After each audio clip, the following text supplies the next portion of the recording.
नमस्कार, आप देख रहे हैं उत्तराखंड का नंबर 1 डिजिटल चैनल पहाड़ टीवी। आपके साथ मैं हूं बबीता। रुक करेंगे खबरों का, लेकिन उससे पहले एक नजर आज की हेडलाइंस पर। भाजपा के राष्ट्रीय अध्यक्ष जेपी नड्डा ने आगामी चुनाव को लेकर की वर्चुअल बैठक। कहा, सीएम धामी के नेतृत्व में बनाएगी जीत का रिकॉर्ड। पहाड़ों की रानी मसूरी में एक बार फिर कोरोना ने दी दस्तक। 5 लोग पाए गए कोरोना पॉजिटिव। रोजगार गारंटी यात्रा लेकर कर्नल कोठियाल पहुंचे सल्ट। जनता ने दिया यात्रा को पूर्ण समर्थन। देश के प्रधानमंत्री नरेंद्र मोदी का 7 अक्टूबर को हो सकता है उत्तराखंड दौरा। करेंगे कई योजनाओं का लोकार्पण। जा सकते हैं केदारनाथ धाम। पूर्वी लद्दाख के बाद अब उत्तराखंड में चीन की घुसपैठ। पुल तोड़कर भागे पीएलए के सैनिक। भाजपा के राष्ट्रीय अध्यक्ष जेपी नड्डा ने 2022 के विधानसभा चुनाव को लेकर रानी पोखरी के घमंडपुर डोईवाला विधानसभा के चारों मंडल के 44 शक्ति केंद्र संयोजक और प्रभारियों के साथ वर्चुअल बैठक की। साथ ही नड्डा ने भाजपा कार्यकर्ताओं में जोश भरा और कहा कि 2022 के विधानसभा चुनाव में मुख्यमंत्री पुष्कर सिंह धामी के नेतृत्व में वो जीत का रिकॉर्ड बनाएंगे। नैसर्गिक सौंदर्य परिपूर्ण उत्तराखंड की वादियां प्रधानमंत्री नरेंद्र मोदी को अक्सर खींच लाती है और यहां उन्हें आध्यात्मिक ऊर्जा मिलती है। प्रधानमंत्री नरेंद्र मोदी का उत्तराखंड और खासकर केदारनाथ की कंदराओं से दशकों पुराना नाता रहा है। तकरीबन 33 साल पहले उन्होंने केदारनाथ के नजदीक गरुड़ चट्टी में साधना की थी। इसके बाद वो निरंतर उत्तराखंड और केदारनाथ आ रहे हैं। वहीं एक बार फिर प्रधानमंत्री नरेंद्र मोदी 7 अक्टूबर को उत्तराखंड आएंगे। भाजपा के प्रदेश अध्यक्ष मदन कौशिक ने बताया कि प्रदेश भाजपा जल्द प्रधानमंत्री के कार्यक्रम को अंतिम रूप देगी। कौशिक के मुताबिक प्रधानमंत्री नरेंद्र मोदी देहरादून के जाली ग्रांट एयरपोर्ट के नए टर्मिनल और ऋषिकेश एम्स में ऑक्सीजन प्लांट का लोकार्पण कर सकते हैं। इसके साथ प्रधानमंत्री केदारनाथ धाम भी जा सकते हैं। एक महिला द्वारा एक व्यक्ति की चप्पलों से पिटाई का वीडियो सोशल मीडिया पर तेजी से वायरल हो रहा है। वीडियो रुद्रपुर का बताया जा रहा है, जहां जिला अस्पताल में तैनात एक स्वास्थ्य कर्मी की एक महिला ने जमकर चप्पलों से पिटाई कर दी, जिससे वहां हंगामा खड़ा हो गया। बाद में स्वास्थ्य कर्मी द्वारा माफी मांगने पर मामला रफा दफा हो गया है। इस बीच किसी ने घटना का वीडियो बनाकर सोशल मीडिया पर वायरल कर दिया, जिससे बात निकलकर सामने आई। हालांकि मामले की तहरीर पुलिस को नहीं दी गई है। बताया जा रहा है कि वो स्वास्थ्य कर्मी अस्पताल की ही एक महिला सफाई कर्मी को अक्सर कॉल पर परेशान करता था। महिला सफाई कर्मी ने कई बार उसे समझाने का प्रयास किया, लेकिन वो नहीं माना। परेशान होकर महिला सफाई कर्मी ने मामले की शिकायत अस्पताल की अन्य महिला से भी किया, लेकिन जिसके बाद उस महिला के लिए अभद्र बात बोली गई और बाद में ये हंगामा हो गया। कल पथरी में सीएम पुष्कर सिंह धामी ने रोड शो किया, जिसके चलते उन्होंने जनता को सरकार की उपलब्धियां गिनाई। कल रोड शो में सीएम धामी के साथ कैबिनेट मंत्री यतीश्वर आनंद समेत कई विधायक भी मौजूद थे। मसूरी नगर पालिका परिषद के सभागार में उत्तराखंड पर्यटन तीर्थाटन संरक्षण समिति द्वारा आयोजित गोष्ठी में बतौर मुख्य अतिथि वन पर्यावरण और ऊर्जा मंत्री डॉक्टर हरक सिंह रावत ने शिरकत की। कार्यक्रम का शुभारंभ सीटू के प्रांतीय अध्यक्ष कामरेड वीरेंद्र भंडारी के आकस्मिक निधन पर श्रद्धांजलि अर्पित की गई है। वहीं उत्तराखंड में पर्यटन तीर्थाटन पलायन स्वरोजगार और वन कानून विषय पर गोष्ठी में वक्ताओं ने अपने विचार रखे। वक्ताओं ने प्रदेश में नए पर्यटन स्थलों और इको टूरिज्म के विकास के लिए पर्वतीय राज्यों के अनुकूल वन नीति बनाने के लिए वन अधिनियम 1980 में आवश्यक संशोधन करने की मांग रखी। कैबिनेट मंत्री हरक सिंह रावत ने कहा कि उत्तराखंड सरकार प्रदेश के विकास के लिए कटिबद्ध है, जिसके लिए लगातार काम किया जा रहा है। उन्होंने कहा कि मसूरी के विकास के लिए भी सरकार समय समय पर कई योजनाएं स्वीकृत की गई है। वहीं मसूरी में विद्युत की लाइनों को अंडरग्राउंड करने के लिए जल्द प्रस्ताव स्वीकृत कर दिया जाएगा। उन्होंने कहा कि अति शीघ्र मसूरी में वन भूमि का सर्वे पूरा कर दिया जाएगा, ताकि मसूरी वासियों को वन टाइम सेटलमेंट योजना का लाभ तत्काल मिल सके। अल्मोड़ा जिले में आम आदमी पार्टी की रोजगार गारंटी यात्रा रानीखेत विधानसभा से होते हुए चौथे दिन सल्ट विधानसभा के स्यालदे पहुंची, जहां स्यालदे बाजार पहुंचने पर इस यात्रा का लोगों ने मुख्यमंत्री उम्मीदवार कर्नल कोठियाल का जोरदार स्वागत किया। हजारों की संख्या में मौजूद स्थानीय लोगों ने यहां कर्नल कोठियाल का गर्मजोशी से स्वागत किया और इस रोजगार गारंटी यात्रा की सफलता की कामना की। जिसके बाद यात्रा देघाट पहुंची। कर्नल अजय कोठियाल ने देघाट 9 ग्रह देवी मंदिर दर्शन के लिए पहुंचे। इस दौरान कई युवा, महिलाएं और बुजुर्ग इस रथ यात्रा में शामिल हुए। इसके बाद कर्नल कोठियाल पोखरी सल्ट पहुंचे, जहां पहुंचने पर उनका पारंपरिक तरीके से महिलाओं ने स्वागत किया और इसके बाद उन्होंने एक विशाल जनसभा को संबोधित किया। पहले देखो, वैसे तो मैं बताऊं, हमारे तो 4-5 मुद्दे हैं जो सबसे इम्पोर्टेंट है, लेकिन उसमें सबसे जो महत्व वाला है वो है बेरोजगारी। बिजली का मुद्दा ये था क्योंकि शुरू में आम आदमी पार्टी क्या करती है, जनता से मिलना शुरू करती है, जनता से पूछती है, और जब वो कुछ बोलते हैं तो उसको ना सबसे पहले डिस्कस करती है। जैसे मैं बताता हूँ, सबसे पहला मुद्दा था बिजली का, क्योंकि हम घूमने शुरू हुए तो लोगों ने हमसे यही सवाल करा, कहते दिल्ली में बिजली मुफ्त है 200 यूनिट, उत्तराखंड में बिजली बनती है फिर भी नहीं चलती यहाँ पे, और यहाँ पे तो हड़ताल हो रखी है, कहते पंखे हैं हमारे घर में तो हड़ताल में चलते ही नहीं है। तो तब हमने बिजली का शुरू करा। उसके बाद में दूसरा मुद्दा जो ये अभी हमने बेरोजगारी का उठाया, उससे पहले एक दूसरा उठाया था कि उत्तराखंड का मुख्यमंत्री कौन हो, आपने देखा होगा। तो उसमें भी जनता ने जब बोला कि आप डिक्लेयर करो कर्नल अजय कोठियाल, फिर पूछा क्या कर्नल अजय कोठियाल होना चाहिए, तो फिर सबने हाँ बोला। बीजेपी ने खाली बोला हमारे पोस्टर फाड़ फाड़ के नहीं नहीं नहीं। तो उन्होंने जब 3-4 बार नहीं बोला ना, तो 2 बार नहीं बोलो इसका मतलब हाँ हो जाता है ना, माइनस और माइनस। पहाड़ों की रानी मसूरी में कोरोना ने एक बार फिर से दस्तक दे दी है। बता दें कि मसूरी के कुलरी क्षेत्र में 5 कोरोना संक्रमित मरीज पाए गए हैं, जिसके बाद 5 को होम आइसोलेट कर दिया गया है।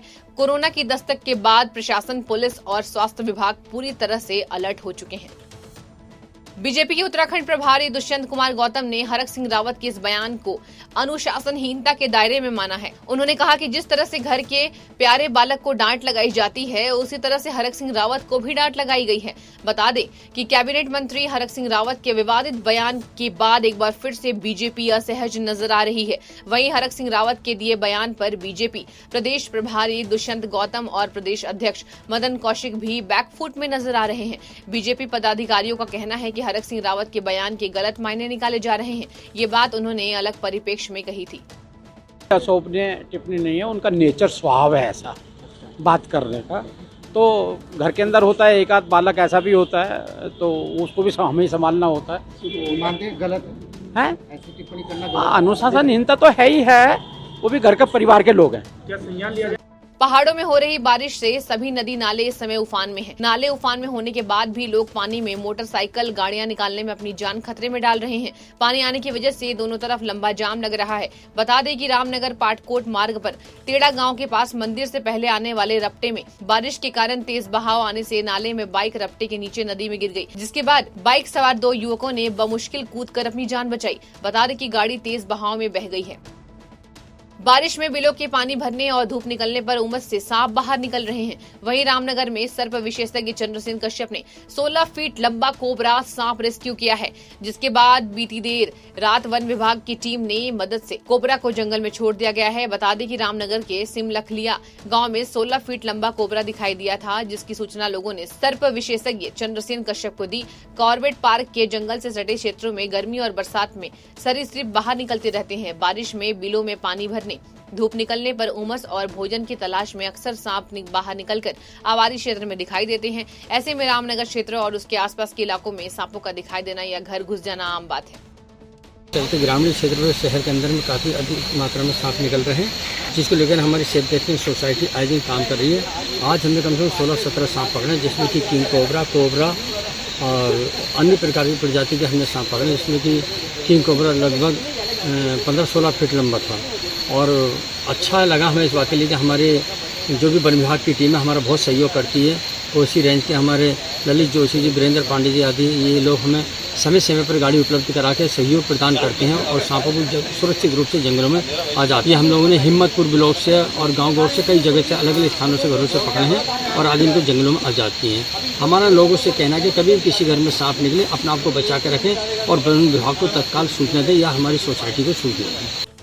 हल्द्वानी में आजादी के 75वीं वर्ष के अवसर पर एमएसबी द्वारा आयोजित साइकिल रैली को मुख्य अतिथि महापौर नगर निगम हल्द्वानी डॉक्टर जोगेंद्र पाल सिंह रौतेला और उप महानिदेशक एसएसबी एचएनएस बिस्ट ने हरी झंडी दिखाकर एसएसबी कैंप हल्द्वानी से दिल्ली के लिए रवाना किया। मुख्य अतिथि कार्यक्रम में संबोधित करते हुए आजादी के 75वीं वर्षगांठ पर आयोजित साइकिल रैली के लिए एसएसबी परिवार और प्रतिभागियों को बधाई और शुभकामनाएं दी। उन्होंने कहा कि देश को और सशक्त बनाने में अपनी कर्तव्य निष्ठा और ईमानदारी से सहयोगी बने। आज़ादी का अमृत महोत्सव, जैसा कि आपको पता ही है, भारत की स्वतंत्रता के 75वां वर्ष है और सारे देश में देशवासी इसे आज़ादी का अमृत महोत्सव के रूप में मना रहे हैं। इसी क्रम में हमने साइकिल रैली आयोजित की है, जो कि सीमांत क्षेत्र में स्थित हमारी 11वीं वाहिनी डीडी हाट से एक हमारी टीम आई है जो कि राजघाट तक जाएगी और दूसरी हमारी साइकिल रैली की टीम ट्रेनिंग सेंटर ग्वालदम जो हमारा चमोली ज़िले में है, वहाँ से एक साइकिल रैली आई है जो कि आज काठगोदाम से जिसे फ्लैग ऑफ किया गया है, दोनों एक साथ जाएंगी। और ये 2 अक्टूबर को महात्मा गांधी जी की जयंती पर राजघाट में एकत्रित होंगी और वहाँ पर एक बड़ा भव्य कार्यक्रम है जिसमें ये शामिल होंगी। पिथौरागढ़ जिले के मुनाकोट ब्लॉक के बलतड़ी गांव के लोगों ने रोड नहीं तो वोट नहीं का नारा बुलंद करते हुए आंदोलन शुरू कर दिया है। इस दौरान बलतड़ी क्षेत्र के ग्रामीणों ने धरना स्थल पर एकत्रित होकर सरकार का पुतला जलाया। इस दौरान ग्रामीणों ने जिला प्रशासन और सरकार के खिलाफ जोरदार नारेबाजी की। बलतड़ी क्षेत्र के ग्रामीणों का कहना है वो लंबे समय से अशोकनगर से बलतड़ी तक सड़क बनाने की मांग कर रहे हैं, लेकिन सरकार और प्रशासन द्वारा उनकी मांग को दरकिनार किया जा रहा है। ग्रामीणों का कहना है कि वे सड़क की मांग को लेकर कई बार जिला स्तरीय अधिकारियों से मुलाकात कर चुके हैं, लेकिन उनकी बात को आज तक अनसुना कर दिया गया है, जिसकी वजह से वे थक हार कर आंदोलन करने को मजबूर हैं। ग्रामीणों का कहना है कि उनके गांव के लिए जब तक सड़क मार्ग का निर्माण नहीं शुरू होता तब तक उनका आंदोलन जारी रहेगा। साथ ही वो आने वाले विधानसभा चुनाव में भी वोट नहीं करेंगे। ये कहना चाहते हैं कि हमें रोड न होने की वजह से हमें काफ़ी परेशानी है, काफ़ी दिक्कतें हैं। रोड हमारे लिए मुख्य कारण है, यातायात होना ज़रूरी है। और हमें 5 साल हो गए हैं विभाग के चक्कर लगाते लगाते, अभी तक हमारे रोड सेक्शन नहीं हुए। आंगड़न कहते हुए पता नहीं कितने साल हो जाते हैं, सरकार को दूसरे चुनाव आने वाले हैं। अब ये धरना प्रदर्शन हमारा जारी रहेगा। मैं सरकार के 2-3 साल से चक्कर लगा रहा हूँ। ये तो विभागीय अधिकारियों से द्वारा मुझे बताया जाता है कि हम इस कार्य को जल्द प्रारंभ करेंगे, लेकिन ये मेरे पास फाइल भी है इनकी, करीब 300-400 पेज हैं इसमें। तो हमने ये आंदोलन इसलिए किया है कि ये सरकार, शासन प्रशासन के लोग हमारी ये बातें सुने, हमारी जो भी मांगे हैं इसमें तुरंत एक्शन ले। अगर 1 हफ्ते के अंदर अंदर ये लोग, शासन प्रशासन के लोग, कोई डिसीजन नहीं लेते हैं तो हम ये सारा तामझाम उठा के जिला मुख्यालय में धरना करेंगे और इन अधिकारियों के खिलाफ मैं उच्च स्तरीय जांच की मांग करूंगा। कुछ दिन पहले किच्छा के सिरोली कला स्थित एक अस्पताल में एक महिला की प्रसव के दौरान मृत्यु हो गई थी, जिसके बाद वहां जमकर हंगामा हुआ था। उक्त महिला के परिजनों ने अस्पताल प्रशासन पर लापरवाही का आरोप लगाते हुए उन पर कार्रवाई की मांग की थी, लेकिन उन पर अब तक कोई कार्रवाई नहीं किए जाने से परिवारजनों में बेहद नाराजगी है। जिसके बाद किच्छा विधानसभा के पुलभट्टा थाना अंतर्गत प्रदेश कांग्रेस के महामंत्री हरीश पनेरू के नेतृत्व में एक धरना पुलभट्टा थाना परिसर कर दिया गया है। पुलिस प्रशासन और स्वास्थ्य विभाग द्वारा दोषियों के खिलाफ कोई कार्रवाई न किए जाने और दोषियों को बचाने का प्रयास किए जाने से आक्रोशित होकर ग्रामीण जनों द्वारा धरना दिया जा रहा है। उत्तरकाशी से अवैध नशे को जड़ से खत्म करने के लिए पुलिस अधीक्षक द्वारा नशा मुक्त उत्तरकाशी अभियान चलाया गया है, जिसके लिए वो लगातार जिले के क्षेत्राधिकारियों, थाना प्रभारियों और चौकी प्रभारियों से संवाद कर उन्हें उचित दिशा निर्देश देते रहे हैं। इसी के चलते बीती सोमवार रात को क्षेत्राधिकारी बड़कोट अनुज के पर्यवेक्षण और अशोक कुमार चक्रवर्ती के नेतृत्व में टीम गठित कर सुरागरसी पतारसी करते हुए चेकिंग अभियान चलाया गया। चेकिंग के दौरान पुलिस टीम द्वारा ग्राम रिखाओं जाने वाली सड़क डामटा के पास से एक व्यक्ति को 1 किलोग्राम अवैध अफीम के साथ गिरफ्तार कर लिया गया है। पूछताछ करने पर उक्त अभियुक्त द्वारा बताया गया कि यह अवैध अफीम उसने नैनबाग की तरफ एक व्यक्ति से लाया है, जिसका नाम पता उसको मालूम नहीं है। बता दें कि बारामदगी के आधार पर उक्त अभियुक्त के विरुद्ध अभियोग पंजीकृत किया गया है। साथ ही मामले में और अधिक जानकारी जुटा रही है। चेकिंग के दौरान थाना क्षेत्र में डामटा चौकी के पास एक व्यक्ति को पकड़ा गया, जिसके पास से 1 किलो अफीम बरामद हुई। चेकिंग के दौरान इससे पूछताछ हुई, इसके बैग में क्या है। इसने बैग खोलकर दिखाने से मना किया और भागने लगा। पुलिस ने इसे पकड़ लिया और चेकिंग से ये पता चला कि ये अफीम लेकर जा रहा है। पूछताछ में इसने बताया कि नैनबाग के किसी जगह पर एक आदमी से इसने ये अफीम खरीदी थी और मोरी थाना क्षेत्र में यह इसे लेके जा रहा है और उसी थाना क्षेत्र का निवासी भी रहने वाला है, उसी थाना क्षेत्र का निवासी भी है। पूछताछ से अभी इसको कोई पुराना इतिहास नशे के अवैध व्यापार से संबंधित इसका कुछ पता नहीं चला और जानकारी की जा रही है।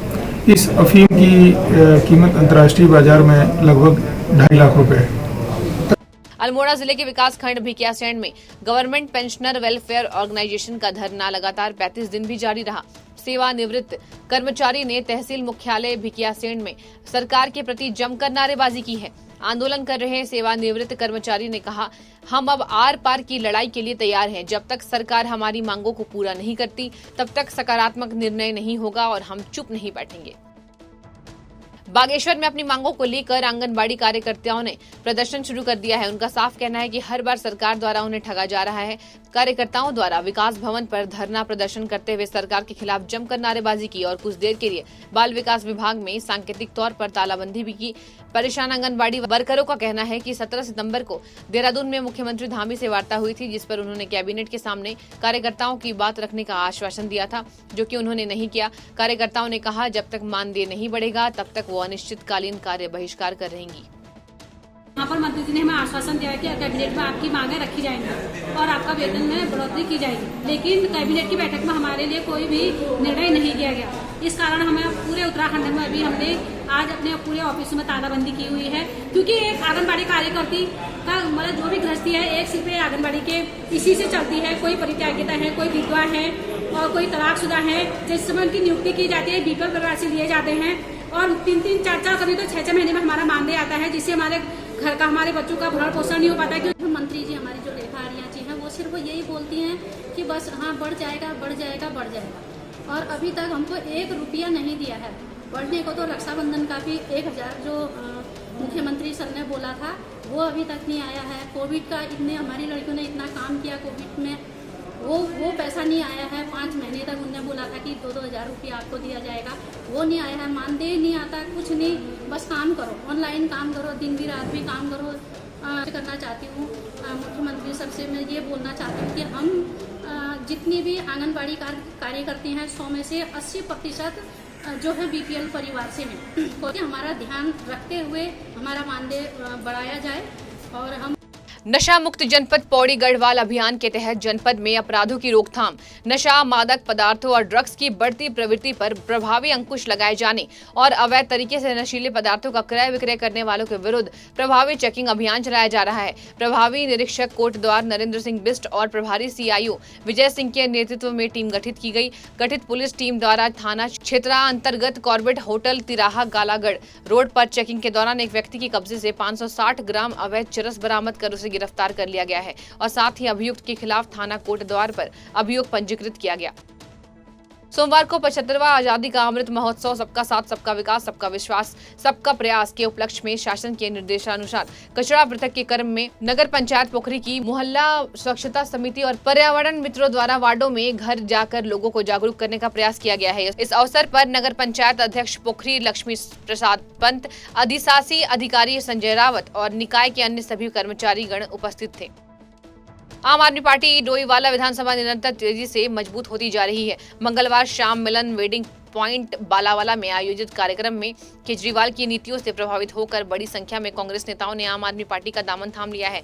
लगातार अन्य दलों के लोग आम आदमी पार्टी का दामन थाम रहे हैं। केजरीवाल का जादू ही है कि लोग कांग्रेस और भाजपा छोड़कर पार्टी के वरिष्ठ नेता राजू मौर्य के नेतृत्व में लगातार पार्टी से जुड़ रहे हैं। इसी के चलते कांग्रेस के वरिष्ठ नेता सतपाल सिंह राठौर, शाकिर अहमद, राशिद हुसैन ने बड़ी संख्या में अपने साथियों सहित आम आदमी पार्टी का दामन थाम लिया है। इस मौके पर पार्टी के वरिष्ठ नेता के शर्मा, विजय पाठक, महिला मोर्चा की अध्यक्षा संगीता शर्मा, विजय मलिक आदि मौजूद रहे। अखिल भारतीय आयुर्विज्ञान संस्थान एम्स ऋषिकेश में अंतर्राष्ट्रीय बाल कैंसर जन जागरूकता माह के तहत कार्यक्रम का आयोजन किया गया, जिसमें बच्चों और उनके तीमारदारों को बाल कैंसर को लेकर जागरूक किया गया है। हर वर्ष सितंबर माह को अंतर्राष्ट्रीय बाल कैंसर जन जागरूकता महीने के तौर पर मनाया जाता है। इसके तहत मंगलवार को एम्स ऋषिकेश में बाल कैंसर जन जागरूकता कार्यक्रम का आयोजन किया गया। इस अवसर पर बताया जा रहा है कि सुनहरा रंग बाल कैंसर का प्रतीक है और गोल्डन रिबन कैंसर के बच्चों और उनके परिवारजन जो कैंसर की इस जंग में बच्चों के साथ हैं उन्हें सम्मान देता है। बीते बुधवार को ग्राम सभा हॉट में हुई बर्बरतापूर्वक कार्रवाई के बाद बद्रीनाथ विधानसभा के विधायक महेंद्र भट्ट 6 सदस्यीय टीम के साथ ग्राम सभा हॉट में स्थलीय जानकारी लेने आए। भारतीय जनता पार्टी द्वारा 6 सदस्यों की एक कमेटी बनाई गई, जिसमें सहकारी बैंक अध्यक्ष गजेंद्र रावत, बद्रीनाथ विधानसभा प्रभारी रमेश मैखुरी, नगर पंचायत अध्यक्ष रमेश बंडवाल, जिला मीडिया प्रभारी महावीर रावत, संजय कुमेडी ग्राम सभा हॉट घटना पर पहुंचे। ग्रामीणों ने कमेटी के सामने अपने साथ हुई आपबीती सुनाई। ग्रामीणों ने विधायक से दोषी अधिकारियों के खिलाफ सख्त कार्रवाई की मांग की। विधायक महेंद्र भट्ट ने कहा कि हर ग्रामीण को न्याय मिलेगा और बहुत जल्दी सीएम धामी से ग्राम सभा हॉट की शिष्टमंडल की बैठक होगी, जिससे सारी बात रखी जाएगी। चमोली जिले के गोपेश्वर में स्थित एक जड़ी बूटी शोध संस्थान में कार्यरत दैनिक वेतन भोगी कर्मचारियों ने संस्थान पर नियम विरुद्ध कार्य करवाने का आरोप लगाया है। कर्मचारियों का कहना है कि उनसे सुबह 8 बजे से 5 बजे तक कार्य करवाने का आदेश जारी किया गया है। वहीं इसके बदले उन्हें 8,580 रुपए महीने का वेतन मिलता है। कर्मचारियों ने इस समय ड्यूटी चार्ज का विरोध किया है।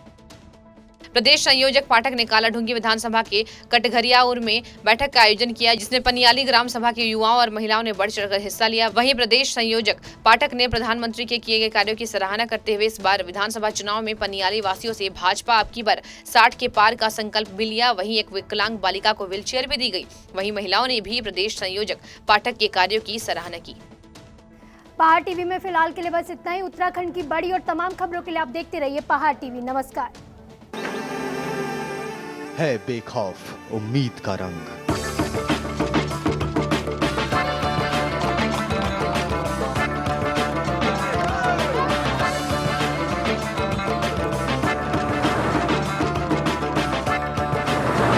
है आस्था भी।